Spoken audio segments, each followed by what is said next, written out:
Hey everybody, welcome to Rants. I'm your host Ryan Shed, and I'm excited. I have a good friend of mine with me today, Jess, also known as Getting Shiggy with It on TikTok and Instagram and Twitter and all of those things. I'm back on Twitter, people. She's back on Twitter, people. Watch out. So, Jess, thank you so much for being here with me. Thanks, Ryan. Anytime. I'm good. Yeah. You know, for a Tuesday. There's been I know, having a show on a Tuesday, that's one of the worst days possible. It's right after Monday, but you still have like 4 days left. Yeah, well, I do mine on Thursday sometimes, and sometimes I'm like, why do I do this to myself at the end of the week? True. Yeah. Yeah, I guess I'll take my Tuesdays. So with that being said, before we get into talking about you, which is why you're here, I also have a hodgepodge of other things for us to talk about afterwards. But I also want to start with, I thought this video just warmed my heart personally, and I hope it does for you and everybody else. But this was Kamala talking about COVID, and she got a response from somebody in the audience. Here we go. Virtually every person who is in the hospital right now, sick with COVID-19, where their families are sitting by the bed, holding their hand, almost every one of those persons is unvaccinated. Almost every one of them is unvaccinated. Let the children speak. What'd you think of that? Oh my gosh. It is so nice to have an administration that is real. Yeah. Like to see her, I don't even know if I could pull off the top of my head a time where I ever saw Mike Pence smile in public. And he didn't do a lot of public appearances, let's be honest. Like he wasn't. It didn't seem like he did it. No, and it's been more recent that I've been like more heavily involved in politics, but like I followed the 2016 election more than I probably followed any other election and administration because of just the circus that it was. And it's like, it is so nice to see a president and a vice president laugh and engage with the public and not gaslight them and just be like an authentic person. Yes, I agree. You know, because they both, sorry, I was texting Jen to get the dog. Dog problems. I mean, Daphne might bust in through this door and we might have a surprise guest. Oh my God, the puppy's been fine for hours. But no, I totally agree. I've been, I make no secret of it that Biden wasn't my first choice out of all the options that we had in the beginning. Me neither. But that being said, I've been pleasantly surprised with most of his decisions. Yeah. I don't think most people can argue that he was a positive presence on the international stage last week. Yep. And that's what we needed. And in the first 5 months, I think, considering the crisis he inherited, and we're not going to blame anybody for it here. I'm just saying he inherited a crisis. I think he's done fairly well with both the economic and the pandemic side of things. So, I look forward to seeing what the administration does moving forward. I'm going to hate to see Jen Psaki go, though. I know. Oh, I love her. And I love that she just irritates the conservatives so much because they're so used to being gaslit and being fed lies and BS that whenever she says I'll have to circle back, it like makes their little tiny heads explode. But it's like that. It's the same if you think about customer service, good customer service, or good like client relationships. If you don't know the answer to something, you say, I don't know the answer to that. I'm going to go find it for you and I'll get back to you. And that's what you do. Like if you're a client or an account manager, that you don't lie to your client. No. So it's so funny to see, like, tell me you don't know how business should work without telling me. Like, that is what she is supposed to do. Yes. But then when Fox News ever asks her a question, she just absolutely eats them alive. It's the head tilt before she goes in for the kill for me. Yeah. Did I just hear you right? Okay. let me go. And sometimes it's not even like it's before the question even gets asked. She knows when she's calling on the Fox or whoever. She just does the head tilt like, oh, this is going to be good. Yeah. Yep. Oh God. Yeah. I'm going to miss her. I mean, I look forward to seeing who else comes in. Do you think it's going to be Karine Jean-Pierre? Do you think that's who they're grooming? I mean, I'm hoping. I think it's a possibility. I think that would be really neat. I think that would be great. And like, that's the whole like dichotomy between the Trump administration and the Biden administration. Like Biden wasn't my first choice either. I wanted Bernie, but like seeing from the G7 pictures from when Trump went and pictures from when Biden went, and like the body language and the facial expressions, and just like you can just tell from a still photo just the absolute difference between them. But I think that that's the case in everything, that like each difference that these two administrations have is there's diversity and respect, and people are more personable in this administration, and it shows with like every single interaction. And I think it's really refreshing. It's starting to make, and I think it's starting to make a difference and shift in, you know, I know we still have a big problem with the conservatives and the extremists and everything, but I think there are people in the center that are starting to get swayed, you know, Biden's way because of everything you just said. Like, you know, you can only sit back and deny for so long before you go, okay, you know, you may not agree with everything, but this dude's trying. Yeah. He's trying the best he can. He's not biting on all the ridiculous questions that people are trying to hook him on.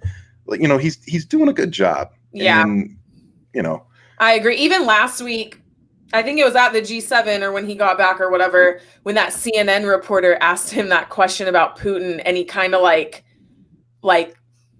not went off on her necessarily. Oh, you mean where he came back? Yeah. And he's like, that's not what I said. That's not what I said. Let me set you straight. Here comes Daphne. Do we want to make an appearance since we're going to bust into my office?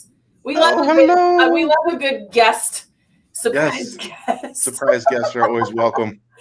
Hello. She just wants to lay at my feet. So here we go. And the puppy will just sit here and bark. So yeah. She'll just lay at my feet. Where he like stood up for himself and corrected her, and like, was it the nicest way to do it? It was assertive. I mean, it was assertive.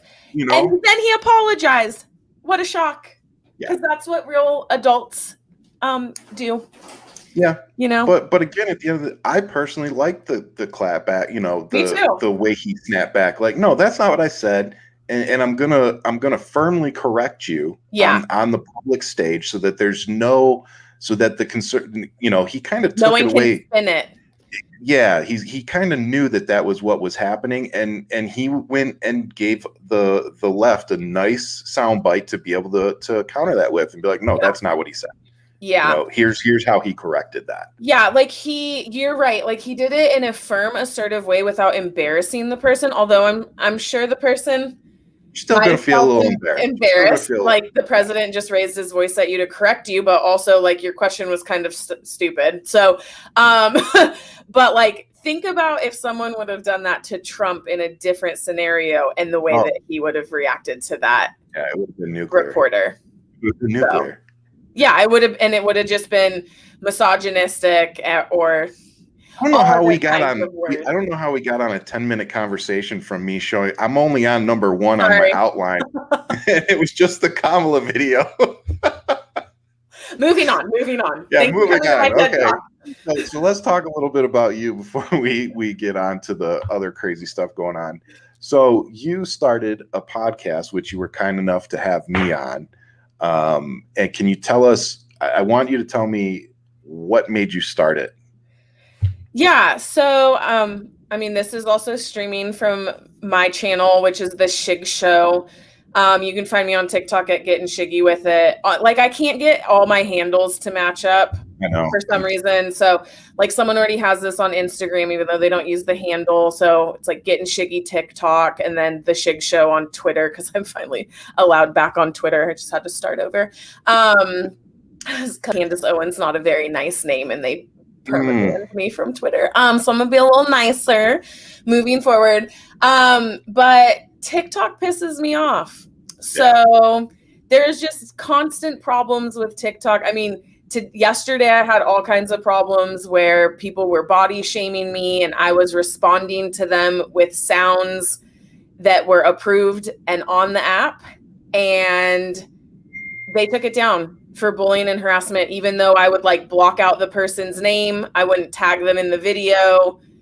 I'm using a funny sound, and they're taking things down left and right. But, you know, I can have people that are doxing me and giving out my personal information and calling me derogatory names, and none of their stuff comes down. So I've had one where recently where it was a video that I put up, and literally the original poster's video had 7.5 million likes, and I just took that and did a what was it, a duet, and they literally took it down.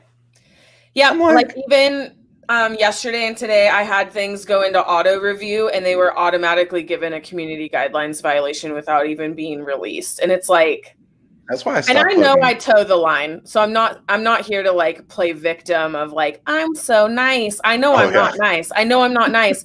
But it's just the inconsistency and hypocrisy that goes on TikTok. And I want to quit it so bad, but I just can't. Like, there's something mentally wrong with me, I guess, where I just like cannot stop because the interface is so good.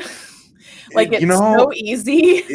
That's one of the things that has kept me on, but I'm starting to slowly learn how to use iMovie, and Jen bought me a new Mac, so I'm using that now.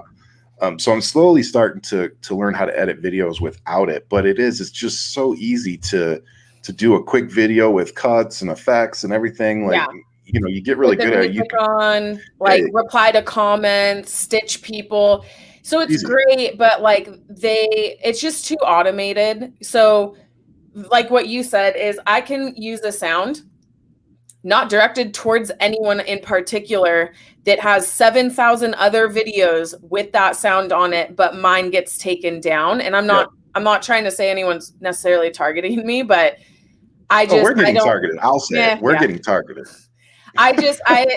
So with that said, like, you and Nikki and my other friends have been like super inspirational with what you guys are doing, and YouTube has like a great reach.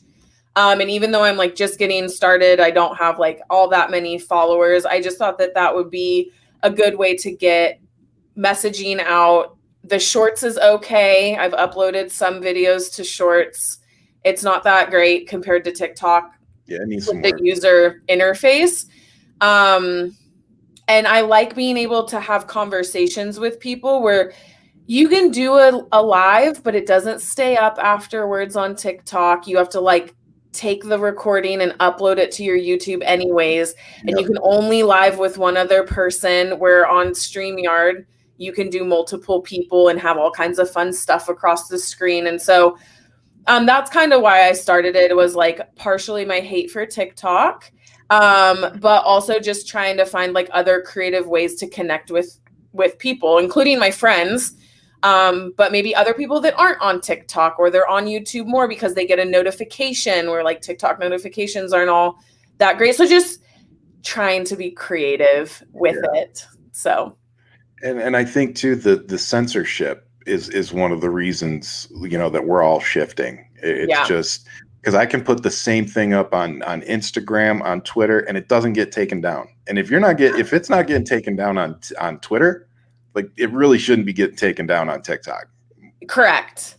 Personal. And I put up I put up a lot of stuff on my Instagram, but mostly I put up stuff that gets taken down off of TikTok. And one time something got taken down from Instagram, and I think it was a fluke because it was like for nudity, and I was definitely fully there was definitely no nudity. Yeah. I mean, one of my responses yesterday got taken down for nudity. I had a tank top on, and so I made a response video and I said, I'm sorry, TikTok, am I not underaged enough to be in a tank top on your app? Because that seems to be stings because the it's rule. True. So let me ask you, have you enjoyed the journey so far? Yeah. So like I can sit up here and complain all I want.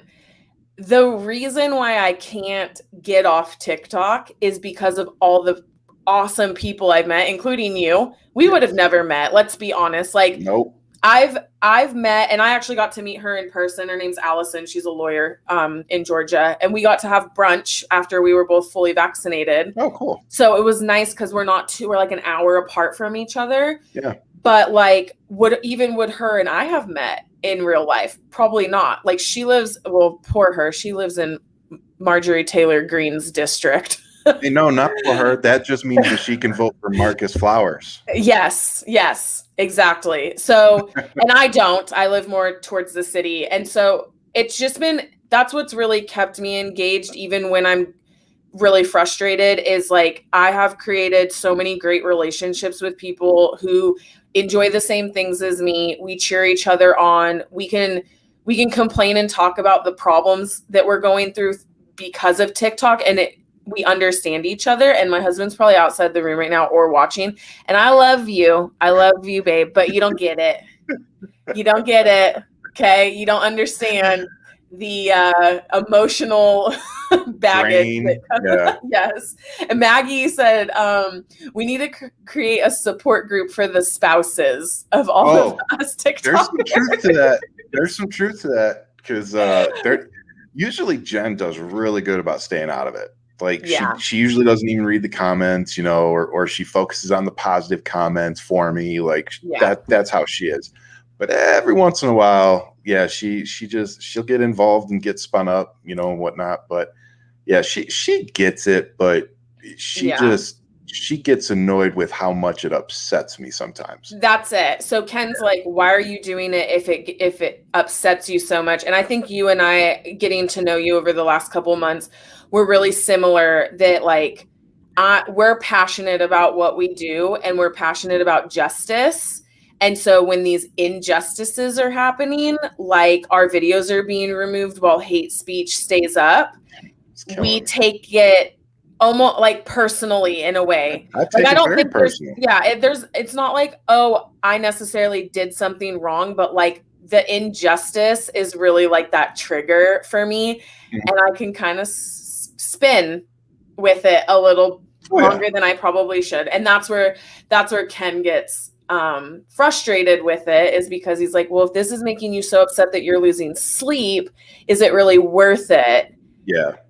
Which I've had to think about. Some days I'm like, I don't know if it's worth it, but it's also like, I do feel like I'm making an impact. Yes. I feel like calling people out. And actually right before we got on here, of course, someone that's been stalking me for months and isn't supposed to be. So if you're watching this, you're breaking your military no contact order, sister. She just keeps creating new accounts.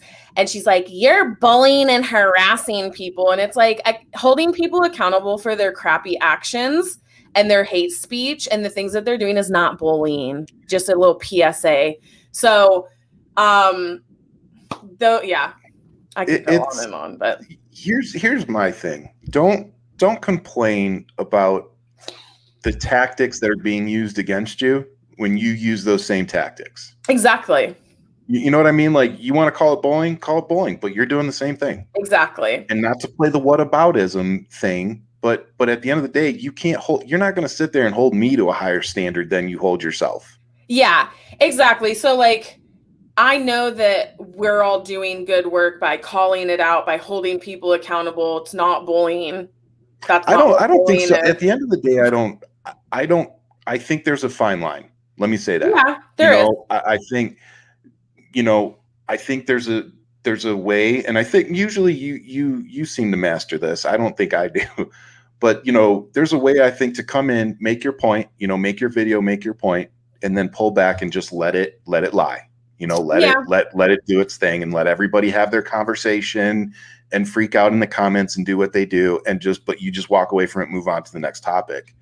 And that's where I think the power kind of comes in. Yeah. When I haven't always been great at that, I'll admit it. No, but I'm learning, I'm still learning. And sometimes that's where that like injustice gets me, is like, I want to stick it to this person. They have wronged me. They have wronged others. And that's where I'm still, it's a work in progress. Like, we haven't had TikTok for all that long. So trying to learn how to navigate kind of this like social activism work it's tough, and it's emotionally and physically and mentally exhausting at times. And we are also, at least I'm going to speak for myself. For me, it's been hard because people that you thought were good people, they turn out to, behind closed doors or even very publicly on social media, they end up not being that trustworthy. Yeah. Or they end up not really, having the agenda that they portray that really isn't the agenda that it seems that that they're going after. Oh yeah. And I had that happen where someone reposted a friends only video of mine. Yeah. And they were a smaller account. But it was a video helping a fellow person, and notifying everyone that someone that's dangerous is back on TikTok, and keep an eye out for their account, and don't tag them and all this. And they screen recorded it and posted it and tagged the person in it. And I'm like she is now blocked, this person that did that. But it's things like that of like, wow, opening my eyes. We've talked about this offline, like being careful about who you let into your inner circle. Yep. And sometimes it requires some hard lessons. It does, but you just learn them and move on. That's all we can really do. And I truly believe at the end of the day that most people will see the truth. Yeah. We all know there's my side, there's your side, and then somewhere in the middle is the unbiased truth. Yep. And I think most people see that at the end of the day. They're able to find that unbiased truth. So sometimes you just got to sit back and let it play out. And for me personally, that is like the hardest thing to do, is to just sit back and just let it go. But hey, I've gotten to the point now where it's like, if I got to delete the app off my phone, for a few days, I'll do that, because it's or torture. Like go private, which brings on other problems. Like I had to do that for a while when I was being harassed and mass reported, and I just went on private, and I just had to deal with people being like, oh, you're on private. And it's like, you have 5 followers. You don't know what you're talking about. Well, like, and I have to do what's best for me. Well, you do it. I went private for, I think, 2 weeks not long ago. And I think for me, I did it, of course, for me. Part of it was I was just tired of the harassment. But also it's like, okay, we have built this account. We've built this platform of ours. And if your account suddenly starts getting mass reported, what are you supposed to do? Just sit there and let people destroy your account? No, exactly. And you're gonna protect it, and that's what it is at the end of the day. But I'll say it too. It was also to stop. For me, it was also to stop the commenting, the ridiculousness. Absolutely, but it was also, and more importantly, done to protect my account. Yep. Oh yeah, I feel you on that one. And it's sad that TikTok is set up the way that it is, that allows that, of like just their whole reporting system of, you can be like, I was mass reported like last week or the week before because I called someone out and they sent all their minions over from the other side, not on the same side as us, but and I was completely thrown out of the algorithm. Like I was lucky if I hit 1,000 views, and I have 108,000 followers. Yeah. Like you're not even going to give me 10% views. So it's sad that TikTok has created this environment that allows those kinds of things to happen, but it is a capitalistic society, and they're going to do whatever makes them the most money. They could not care less about things like that, unfortunately. And I think when they start doing the pay to play, I think that's when we're really going to see a shift in how everything. I've already seen it. The amount of sponsored posts I've seen on my For You page that have literally nothing to do with my interests. Oh yeah. And the lives that show up, like nothing on my For You page, nothing but conservatives on live show up for me. And I'm like, I don't interact with these people. Like maybe I stitch them every so often, but like I'm not liking, I'm not really commenting all that much. Like, why are you showing me this? And I'm like, they have to be paying to get their live on people's pages, or TikTok's like, ooh, controversy. Yeah, maybe. I don't know. Yeah, let's get them to really throw their account out the window. Exactly. So I don't think they're not going to fix it. So I don't think so either. Nah, we just have to find other ways. So here's the most important question so far. Who's been your favorite guest on the show so far? Oh God, you. Oh, okay. I was about to say. but honestly, I think everyone that's cool people on. Everyone that's watching knows how Ryan is, and I invited Ryan on my first show because I know that he's comfortable doing these. He knows what he's doing. We talked about this offline. It's important to kind of curate your guests to ensure that they are a part of your brand. They're an extension of your brand.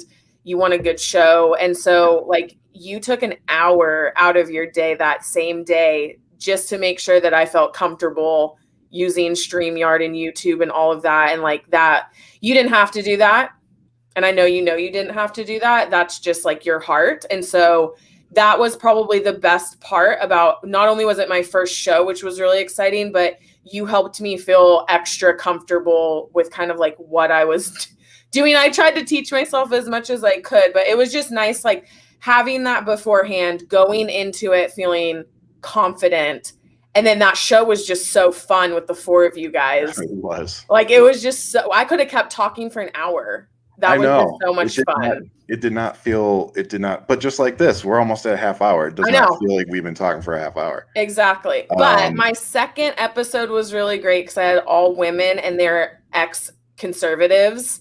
And a lot of them are working through their faith journey with like the Republicans and the Republican Christianity. So that was a really good conversation as well, just because it was interesting topics. Yeah. So. Yeah, it was a good show. I thought it was a great first show, and you didn't even need me to bail you out at all. You handled everything. You know, you did the comments, you worked everything. It was great. I'm really excited to see what you're doing with the show. You know, I keep saying it. I love seeing, you know, people from our circle, everybody starting something, because we're all frustrated with TikTok very similarly, and we want to build this platform, you know, bigger than just TikTok. Yeah. And, you know, Nikki and I were talking about that. Because I have the following that I do on Twitter, I have something else to fall back on. So it's a little easier for me to ignore TikTok because I can go over and hang out with my TikTok or my Twitter family and kind of, you know, work that account and, you know, get that going again. And that's pretty much what I did the last time. When I shut TikTok down, I went to Twitter. And sure enough, you know, my Twitter started blowing up again because I was paying attention to it. Yeah. So it's just managing, but we're all building platforms outside of TikTok, and I love to see it. Yeah, me too. So and that's the important thing too. You brought up a really good point about curating your guests, you know, because one of the things that I'm starting to pay attention to is I really want to get to know somebody just a little bit before I have them on the show. Yeah. Just because I've had, I think, one guest now where it's like, ooh, really wish I hadn't had them on, you know, and it's just, you know, you have to kind of pick that apart. And like you said, make sure that it's somebody that you're not going to regret having on the show in 3 months. But, you know, at the same time, we can't be responsible for every single person's you know, choice in life just because we had them on a 1 hour show either. So true. There is very that. True. Okay. So let me see what else I got for you personally before we move on to the craziness. So what gives you your greatest fulfillment on social media? Like we've talked about what makes us feel like crap. What makes you, what keeps you there? Why do you keep doing it? I mean, again, it kind of goes back to the personal relationships I've built with other creators. Like, I mean, a lot of us have each other's like personal cell phone numbers, and we text and voice chat and all of that. And that brings me a lot of joy. So besides that, it feels good when someone comments like, you made my day today. Yeah. You know, like or when TikTok kicks me out of the algorithm and people are like, oh my God, you showed up on my For You page today. That makes me so happy. You're like, and yay. it's like, I'm like, finally. Yeah. Or people say like, when I open TikTok, I go to your page and I watch the videos that you've made for the day. Yeah. And it feels good. I mean, I think as humans, we all want that like likability, someone likes me kind of thing. I don't find my worth in it. I don't sit there and like, oh my God, this video only got 100 likes today. Like I could not care less about that. But if I made someone laugh that day, or I made someone aware of something that maybe they weren't aware of, like a breaking news or whatever, that feels really good too. And then also, and I'm going to make like a little plug. So I hope you don't plug away. That's what you're on the show for. Yeah. So like a bunch of us have a group chat, and like 2 weeks ago, Matt, who was on my show with you, USMC Angry Veteran, we've become very good friends. He texted all of us like really early in the morning. He's like, you got to watch this video. It's from a veteran. He said last night it was going to be his last video, like very much concerning text. And we all stopped what we were doing and we found him somehow. Like I found his phone number, like Googling whatever info I had on him. And we made sure that he got a wellness check. He's in Minnesota. His name's Anthony. And through just checking on him and being like, hey man, we're here. We have other veterans that can help you. We learned that he's about to lose his farm. And we're almost there. I'm actually going to do a live on Thursday to hopefully help raise the rest of the money. But it's like the fact that we could all come together and he needed $14,000 and we're at 10 in like a 2-week period. Okay, Jess. Hang on a second. So let me ask you, when I text you a few hours ago and I said, hey, I'm finishing the outline, is there anything that you want me to add to it? And you were like, no, I'm down for whatever. That would have been a good addition to, so I could have put a link or something, for people to go to. So you're right.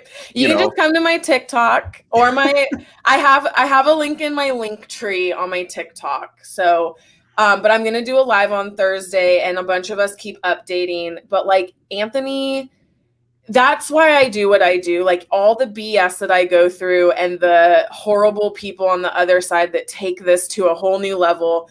Like we're about to save this vet's farm, and he's been keeping us updated by this happening. He's been able to reconnect with his son and his grandson that he hasn't seen, and they came over this weekend. And it's just like, I would have never met Anthony, and it's tragic kind of how we met, but we've been able to flip it to something really positive and something that brings meaning back to his life. And I don't know him. Like, we message on TikTok and he keeps me updated and all of that. But it's like, that's really what I need to remember on a daily basis of like, there's all these opportunities to help other people. And like, I'm a very fortunate person and I recognize that. And so to be able to use that to help somebody else who is in a less fortunate position, that's what really does keep me going, besides like my friendships. But being able to leverage our platforms, in a positive way to help somebody else, and it doesn't have to be a veteran, but to just to be able to help, somebody else, just somebody that, fell on your radar for whatever reason, you decide you want to help them, that's something good that we can do with our platforms, and I applaud everybody that does it. I've taken a step back from like even pushing my merch and stuff because I know I'm going to be begging for money for the campaign so soon. I feel like I can't beg for people to buy my merch and beg for campaign funds. So I had to pick one. So, but if you still want to buy my stuff, that's awesome. Yeah. He has great merch. But yeah, we just need to keep pushing. I know it sucks. And I know that we both, one of the pieces of advice I gave you before your first show was get ready, for some of the pushback. Yeah. You know, and you know, we just got to kind of keep taking the punches and keep moving forward, because we are making a difference. You know, you are helping somebody, and you know, at the end of the day, if that's all we get out of this social media endeavor, that's enough. Oh yeah, like if TikTok were to shut down tomorrow for whatever reason, like I can sit here and say that I made a positive difference. Even like the other day, it was a little boy's birthday, and someone randomly came across the mom's video on TikTok. She doesn't have very many followers, and he's autistic. And she just said, I would really appreciate if anyone could send a video so that he has something to watch on his birthday. Oh, that's cool. And she ended up with 250 videos to show him. So it's like, it's things like that. And like, I would be happy with the things that I've accomplished on social media if for some reason the rug was pulled out from under me at any point. So same. All right. So everybody, if you're listening, watching, make sure you go follow the Shig Show on YouTube. You can catch her first episode, which had me on it. So you know the first episode was already good. Yeah. But no, we had several other great people on there. We had Mikey and Donesh, Matt, and Donesh, which I that was the first time I think I'd been on a show with him. I love him. I really enjoyed talking to him. I need to have him on my show. Oh yeah, and he's doing some really great work on his TikTok account too. He always has, though. He is like advocating for, like, I don't know. I don't want to get into too much, but people that are abusing their children, and like calling them out and just making it clear what's okay and what's not. And he's doing some really good activism work on his page. Yeah, I agree. All right. So let's move on to some of the craziness that's going on. I don't know if you caught this, but some Catholic bishops are trying to deny Biden communion. And other politicians. But they're like, of course they're focusing on Biden, but they're trying to make it sound better by saying any politician that believes. Yeah. But of course, it's about Biden. Yeah, of course. So I've got this video, and then I've got a little something to add after it. But this was actually before. I think this video was the day before the Catholic bishops all officially voted. You know, to what did they? It's like a censure, basically, is what they're trying to do. It's a slap on the wrist. It's a slap. It's ridiculous. But okay, so let's. I'm just going to play a quick video. Okay. The Catholic bishops are moving on this resolution that would prevent you and others who've supported abortion from receiving communion. Are you concerned about the rift in the Catholic Church, and how do you feel personally about that? That's a private matter, and I don't think that's going to happen. Thank you. Mr. President, I love him. I mean, right? Like, first off, we're not going to talk about, you know, my religious that my religion stuff. That's personal, you know. But since you're asking, I think it's I think it's ridiculous. Yeah. You know. And with that being said, I wanted to put this up and read it. So this is something I saw the other day. Did you see it? I saw this today. So it says, ban Viagra. Impotence is God's will. Yep. I don't want my tax dollars paying for your erection. If pregnancy is God's will, then so is impotence. I detect no lies. No lies detected there. Nope. You know, this is why I personally still struggle with organized religion. Like, I'm a Catholic. You know, I tell people all the time, I'm a Catholic. I believe in God. But, you know, we're talking about politics. We're talking about public policy. We're talking about all these things that has absolutely nothing to do with my personal religious beliefs. Yep. You know, and to see them, the church really insert themselves into politics in this way, knowing the benefits that they get, you know, not paying taxes or anything like that, but you still have this massive influence in politics.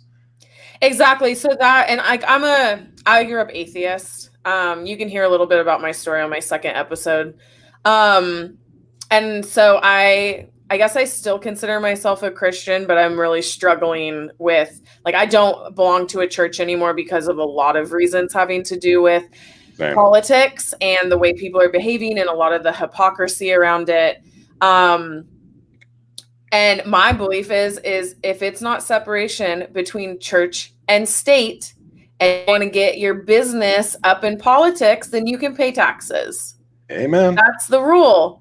Like, that's literally the reason why you guys are tax exempt, is because you are not to meddle in the business of the United States government. And now you're literally breaching that agreement. So pay up. Pay up. Because I would like some free healthcare, personally. Yeah, the infrastructure plan would suddenly get paid for. Exactly, or like student loan debt, or and everyone's entitled to their own opinion on all of that, of course. But it's like, just tax them then. Like, and it's frustrating listening to. You got to pay to play. Yeah, it's like you listen to these politicians. Like, I think even DeSantis said it the other day of like, well, that doesn't go with my religion. And it's like, it doesn't, I don't care. Like, do you like the Constitution or not? Could you just make your mind up? Because you keep saying that you love the Constitution, but then you completely contradict the Constitution. I'm convinced at this point that the Constitution that they are all reading has been redacted for some reason. Oh, yeah. Like, they're only which version did you order on Amazon? like sometimes the student edition. Yeah. I'm like, they're like the 3rd grade edition, and it's this big, and they pull it out of their pocket like they're doing something, and then they can't read it. Yeah. Like, yeah, it is it's infuriating. Okay. I love Biden's response. Yeah. At least he didn't like tear gas an entire crowd and then hold the Bible upside down when he was asked. I read somewhere that he apparently didn't hold it upside down on Snoops or something. No, I'm pretty sure he did. I thought so too. It doesn't matter. He could have held it up right side, left side. He still tear gas people for Americans. Yeah. He couldn't recite one line out of that book. Yep. So speaking of interesting individuals, you know who Nate Silvester is? Oh yeah. Okay. Oh God. Well, for anybody who might not know who this guy is, I was actually in a couple news articles because of this dude.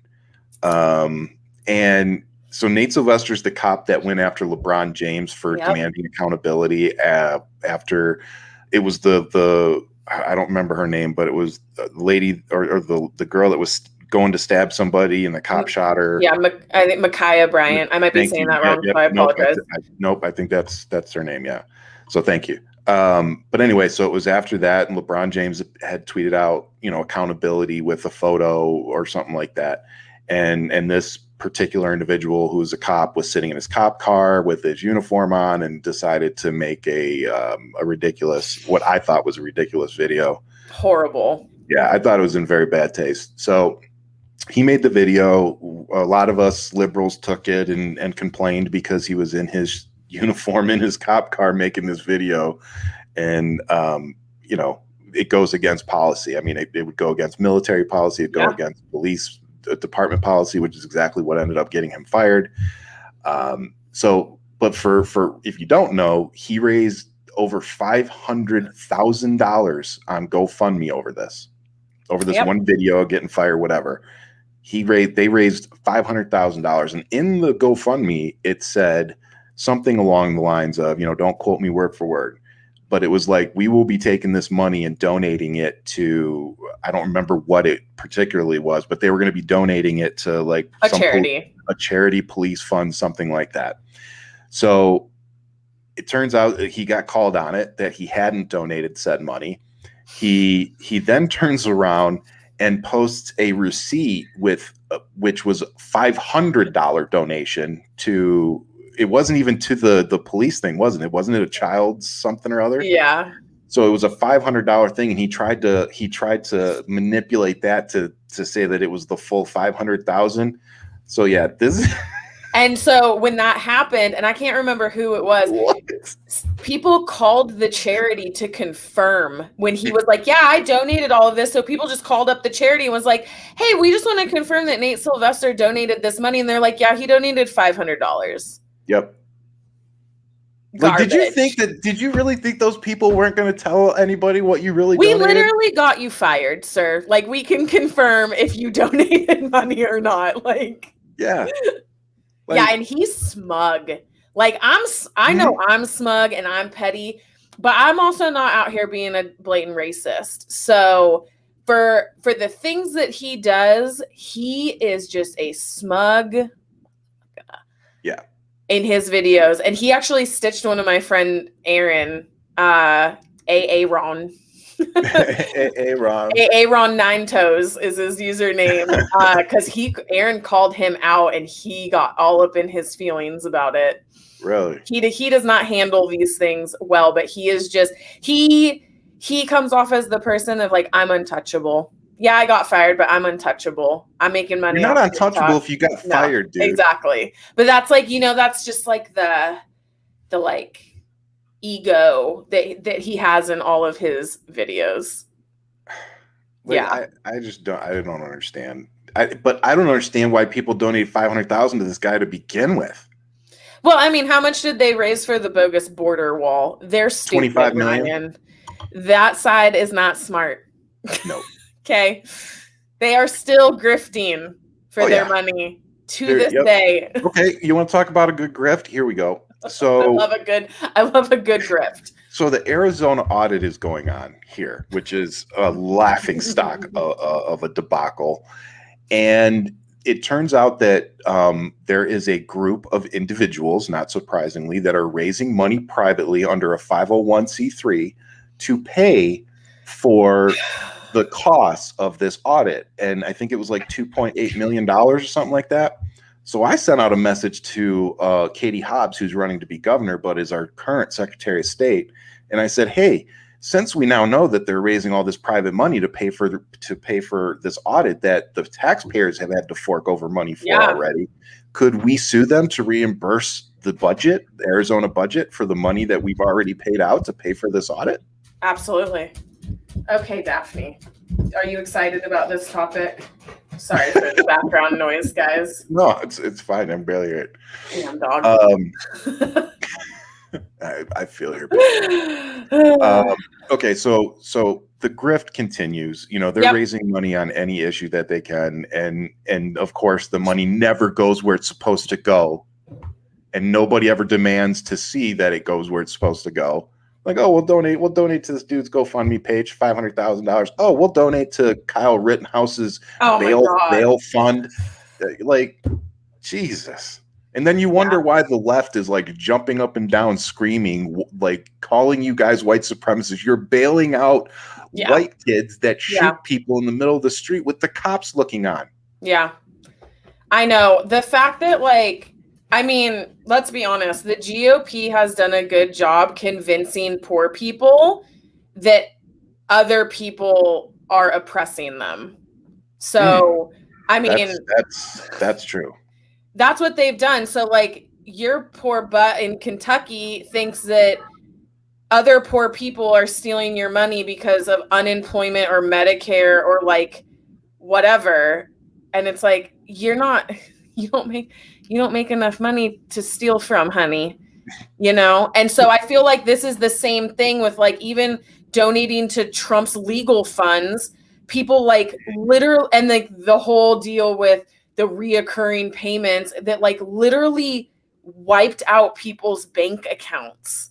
Yep. Because they have convinced poor stupid people that they are making a difference somehow. Their messaging is fantastic. I mean, it's not like in the way of what they're doing morally, but they have sure convinced all of these people of something. Oh yeah, they've got the Hitler plan down to a T. Yeah. I mean, even Abbott, donate towards the border wall. He's asking for personal donations to pay for the border wall now. Fix your grid, sir. Yeah. That's the kicker. Worry about yourself. You people can't even keep their power on, and you're worried about a freaking border wall? Worry about yourself, sir. You're asking the people that are paying for electricity that you can't even provide for more money to provide for a wall that you assholes said that Mexico was going to pay for in the first place? Holy crap. And then on top of it, he signed a bill, I think today or yesterday or something like that, about being not. It was supposed to be outlawing tying your dog to trees. I made a video about that today. And he fucking vetoed it. It was a bipartisan bill. Oh, yeah. It was like only 2 people in the Senate and 13 people in the House, the state House, didn't agree to it. And it's like, okay, well, 100 other people did. So, and like I read, like the sheriff's offices all agreed, animal control all agreed, like everyone. How is that agreed. A bad thing? And his whole thing was, well, the government shouldn't be micromanaging how people treat their pets. Then stay out my uterus, sir. Right? Stay out my uterus. That is the whole hypocrisy thing. Like they can't see past their nose and they don't know their rights from their lefts because like at every turn, it's whatever fits their agenda. And it's just like, fix your power. And about half the country believes it. And half the country believes it. And it's just, yeah. I mean, it goes back to like they've convinced poorly educated people of things because those people don't have great critical thinking skills. And I know that sounds mean, but I deal with them on a daily basis. So I see the lack of intelligence going on with that crew. I call people ignorant all the time and they get really upset. And I tell them this, I said, look, that's about the nicest thing I can say to you. And because, and I'm going to tell you why, because ignorance can be fixed. Yeah. Okay. Very I'm not true. calling you stupid. I'm calling you ignorant, meaning go pick up a book. Yeah. Go talk to somebody that was there. Yeah. Go experience it yourself before you come out and talk. Exactly. That's what I mean when I say you're being ignorant. That was an ignorant statement. Yeah. I'm not calling you stupid, even though I think there's an argument to be made. Yeah. But I'm calling you ignorant because I hope that it provokes you to hate being called that and come back to somebody like me and be like, okay, I went and read up on this. Now let's have a conversation. Yeah. All right. Now let's have a conversation. And I've seen it on TikTok. And that's one thing that's been encouraging is I'm actually friends with a lot of people, and they're surprisingly, a lot of them are in the medical field that were Republicans before. Yep. And they've switched once they got out of their little bubble and they could actually read and research a multitude of things, not just like this one Newsmax reporter or just Tucker Carlson. You know, like more than just the one issue that they were focused on before. Yeah, exactly. And then I can't remember her name now, but she's so cute. She has a pixie cut and she used to be a Trump supporter. And I like just found her on TikTok. I mean, like I want to say her name is Cecilia. I'll send her to you. And she was like this avid Trump supporter, and she's completely like she still considers herself a conservative, which is fine. I'm friends with conservatives. Conservatives and Trump pumpers are 2 totally different things. And she is making TikToks about how crazy these QAnon people are. And she's like, and I used to be one of them, and I'm going to tell you why you guys are freaking nuts. And it's really refreshing to see somebody, and they treat her horribly, which is sad that like we're all treating her so much better by just because she's being honest and transparent. We're here. Yeah. And it's like, okay, I might still not agree with everything that you believe, but you're telling me that you're open to listening and learning something and that you're recognizing the crazy. Yep. I will listen to you and I will speak to you. And if we can have respectful dialogue, that's what it's all about. And so it's refreshing. And that's one thing I love about TikTok is that you get to see things like that you probably like. I wouldn't see that in my normal life because I don't hang with people like that. Right. So yeah. It's nice to see. And I think that you're spot on with the whole ignorant thing and that, you know, people have a chance to learn and change and grow. About a lot of stuff. Yeah. Like, I tell people that I'm like, I'm ignorant about a lot of stuff. People want me to make videos on stuff. And I literally say, I don't know enough about that to make an intelligent comment or video. Here's other people that know what they're talking about. Go watch their videos. I'm not the right person to be speaking on that, but I'm willing to learn and read and try to understand it. But I'm not going to sit out here and pretend like I'm the expert on the Delta variant of COVID and tell you all about it. Yeah. Because I'm not. Nope, but I can point you to some videos. Exactly. I can point you to subject matter experts and you can make the decision on if you think that they're credible or not. Okay, so we're at 54 minutes, so I'm going to try to. And I put the most what I thought was going to be the most interesting part of the conversation last. So, but real quick, I just wanted to put this up because I thought it took balls, and it's still Happy Pride Month or Pride Month. So I just wanted to mention it. And you can still go to summerscandle.com and get our little candle back here. I'll have to do that. It really does smell good, like legit. Like I'm not just saying that. It smells like Fruit Loops. Ooh, it legit I like smells I'm a candle whore. Yeah, so's Jen. So I have to order 2 before the month's up. But real quick, we had Carl. I think it's Nassib is how he says it. He's going to say it in the beginning of the video. Okay. But he is the first openly gay football player in the NFL now. Yep. So I just want to put it up because, like I said, I think it took some stones, and I respect the hell out of it. So, what's up, people? I'm Carl Nassib. I'm at my house here in Westchester, Pennsylvania. Just want to take a quick moment to say that I'm gay. I've been meaning to do this for a while now, but I finally feel comfortable enough to get it off my chest. I really have the best life. I got the best family, friends, and job a guy could ask for. I'm a pretty private person, so I hope you guys know that I'm really not doing this for attention. I just think that representation and visibility are so important. I actually hope that one day videos like this and the whole coming out process are just not necessary. But until then, I'm going to do my best and do my part to cultivate a culture that's accepting, that's compassionate. And I'm going to start by donating $100,000 to the Trevor Project. They're an incredible organization. They're the #1 suicide prevention service for LGBTQ youth in America. And they're truly doing incredible things. And I'm very excited to be a part of it, to help in any way that I can. And I'm really pumped to see what the future holds. That's all I have for you guys. I hope you have a great day. Work hard. So if you support his message, maybe you can go head over to the Trevor Project and donate yourself. But I just, I respect the hell out of that. It was, that was a lot in 1 minute. Yeah.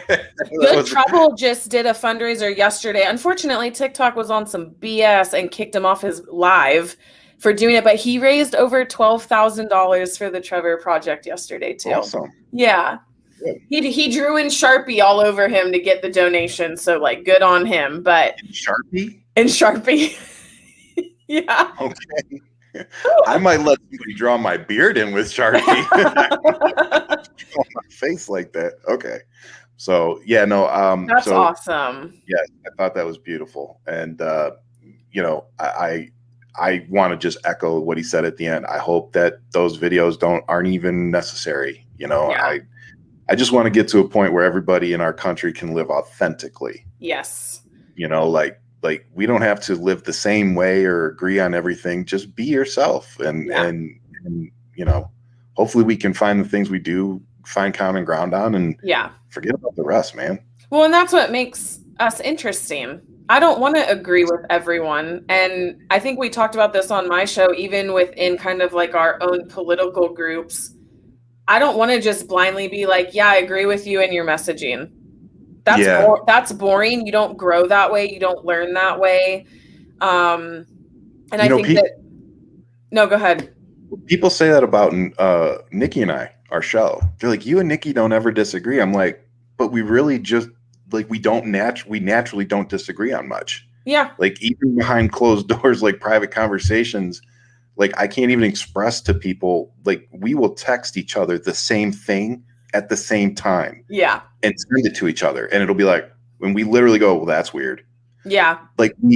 Nikki and I are very similar when it comes to politics and how we approach things. Yeah. So, and we just found all the things that we click on and that's what we focus on, and yeah, it's interesting. But I've learned a lot from that relationship because Nikki and I have built it from nothing, like you said, from TikTok. Yeah. And we've just built it over the last 8 months and we've gotten to know each other immensely in that process. Yeah. And, but the reason we started it was because we had that natural, we just agreed with each other and it was natural. And we didn't want a show that was always about her and I bickering back and forth. No. We've talked privately. We're if it happens, it happens. Like if we naturally disagree on a show and it goes down like that, cool. I think it happened one time, and it was very early on in our shows. But we decided we didn't want that kind of show. We didn't want it to be like negative all the time. Like the news and stuff that we were talking about in and of itself is negative enough. Oh, it's already heavy enough. Yeah, so you don't need any more added weight, from two hosts going at it, No. And then when you're interviewing people, like, what are you gonna do? Bad cop, good cop? Like, no. So, yeah, no. It's what is this?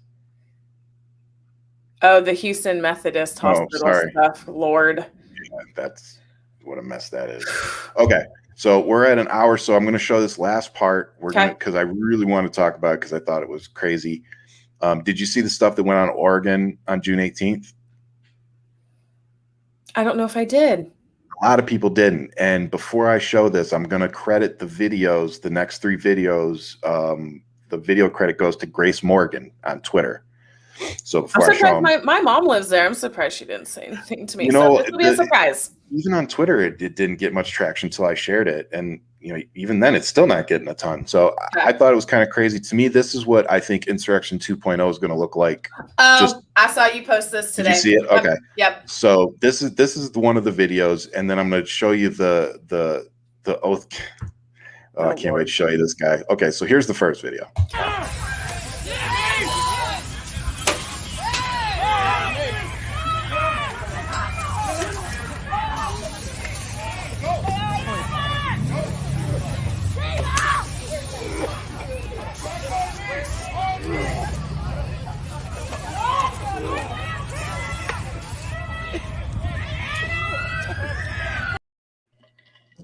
That's a lot of bear spray.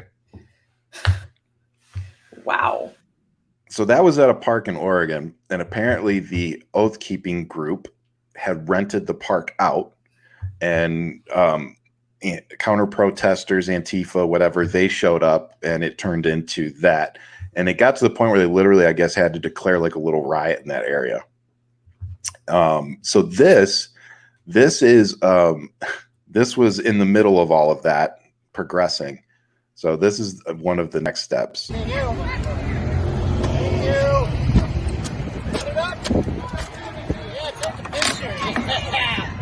Fuck Antifa, bro. Really? Yeah, really. Fuck Antifa! Fuck Antifa! Yeah. Bring it. Bro, you don't want none of me. You want some of me, bro? Go ahead. Do you? Do you want some of me? Wait, let me get my mask on. Get your mask on, bro. Like I need your fucking mask. You want some of me, bro? You want some of me? Go ahead. Help! I'm being assaulted! You want some of me, motherfucker? You want some? Bring it, dude. Bring it. Bring it, bitch. Get the fuck away from me. I must get the fuck away from me. Don't attack me, bro. Don't attack me. You talking to me? Yeah. Fuck you. Suck my dick, bitch. Right here. Come on, get the fuck out of here, motherfucker.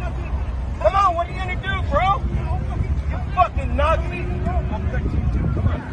Yep, we're white supremacists. Yes, we are.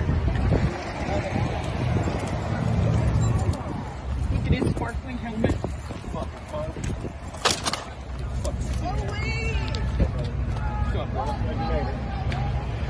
Does Antifa really love us? Yeah. You really love America? Really? That's a fucking lie. You don't even know what communism means. You don't know what Antifa means. Because you don't want to and Antifa means the exact fucking opposite, bro.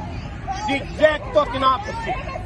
I don't need nobody telling me my Black Lives Matter. I already fucking know it, dummy. Did I say Black Lives Matter?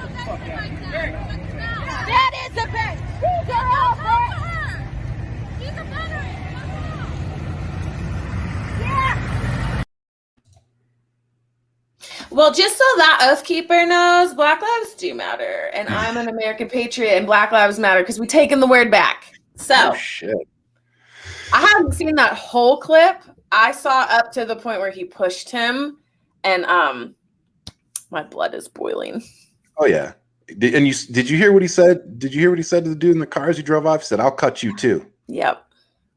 Like, okay.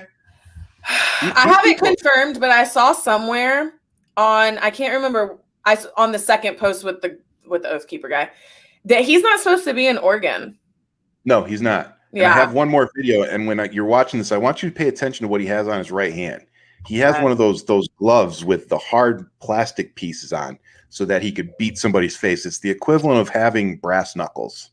So this dude's walking around looking for trouble. Oh, yeah. And by the way, this is why I carry a gun when I go out now and canvas and do everything, because these people are crazy. Yeah. And they did this here in Sierra Vista. I've got video of them doing this exact same thing here in Arizona. Jeez. So trust me, not all Democrats hate guns. Oh, no. So why? Because we're the ones that rented the fucking places, and you're gonna push us out of the park because of these pieces of shit? But you need to push them out. Because of them, you fucking idiot! Push them out. They were the last ones there. We will leave if they leave. rented. Because we rented We rented it, and then they come here and guess what? Right there, get that. Make sure you get that. Make sure you fucking get all my information right. You are the problem. Spell it right. Dick between those legs, sweetheart. So what they say is what matters, huh? Yeah, I remember you. Because they're going to say they'll leave and you just want to have their fucking way. What's up, Bubba? So we rented it. So Why don't you come a little closer? Why don't you come a little closer? Everybody has to come a little closer, Bubba. So these clowns can show up and make it a All in a day. Why don't you come a little closer, Bubba?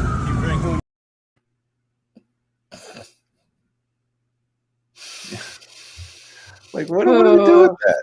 What do we do with that? I don't know. I'm going to say it, and I'm not trying to shame anyone, but like, when's the last time any of them took a shower? Oh, you're going to come out here acting all hard and tough, and you look like you don't own a home. Fair. Is that why they're so angry? I don't know, but like you said, I want the word patriot back. I want the flag back. I'm sick of the flag being associated with domestic terrorism and racism. This is like literally the sign said Antifa loves you. Yeah. Like that irritated you that much? Well, and maybe I caught this wrong. Didn't he call the person in the car a Nazi? Mm-hmm. Yeah. Well, if you're anti-fascism, you're not a Nazi, guys. Like, this is what I'm saying. It all comes back to like this hypocrisy. You know, I love that dude's like, well, you clearly don't know what Antifa means. Like, oh my gosh. I always like when it's like, hey, do you remember D-Day when they stormed the beach of Normandy?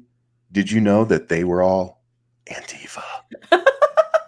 Like, or I mean, even this whole 1776 thing, and they're like, we're bringing back 1776, and it's like, the Brits don't care about us, guys. You do understand that's what 1776 means. Like, they don't care anymore. We're already separated from the Brits. They're laughing at us. It's the slavery and everything that they want to get back to, not necessarily the Brits. It's the good old days, the family values while they all cheat on their spouses. And party of projection, man. With the black slaves. Mm-hmm. Yep. Party of projection. I'm telling you. So the last thing I'm going to show is our favorite. Oh, wait, did I not upload it? I didn't upload it. It was a Jen Psaki video too.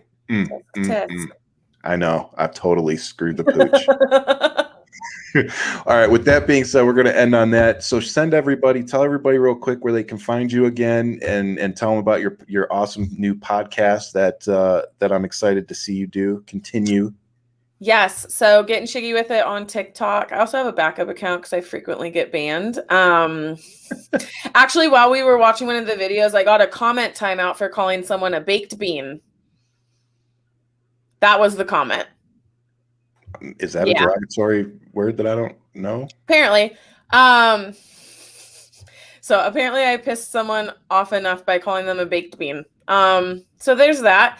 I'm on Twitter at the Shig Show, and on YouTube at the Shig Show, and then on Instagram at Getting Shiggy TikTok, and everything's linked in my link tree on my TikTok, so you don't have to remember any of that. Including I do have resources in my link tree to like Democracy Docket and ACLU Georgia stuff to help fight voter suppression. And I also have Anthony's GoFundMe to help save his farm. We're only $4,000 away, although I'd like to get a little over that because he needs a new tractor. So I'll be going live on Thursday on my YouTube channel and on TikTok at the same time. I'm going to try to figure that one out because I have more followers on TikTok to help raise some money on this Thursday.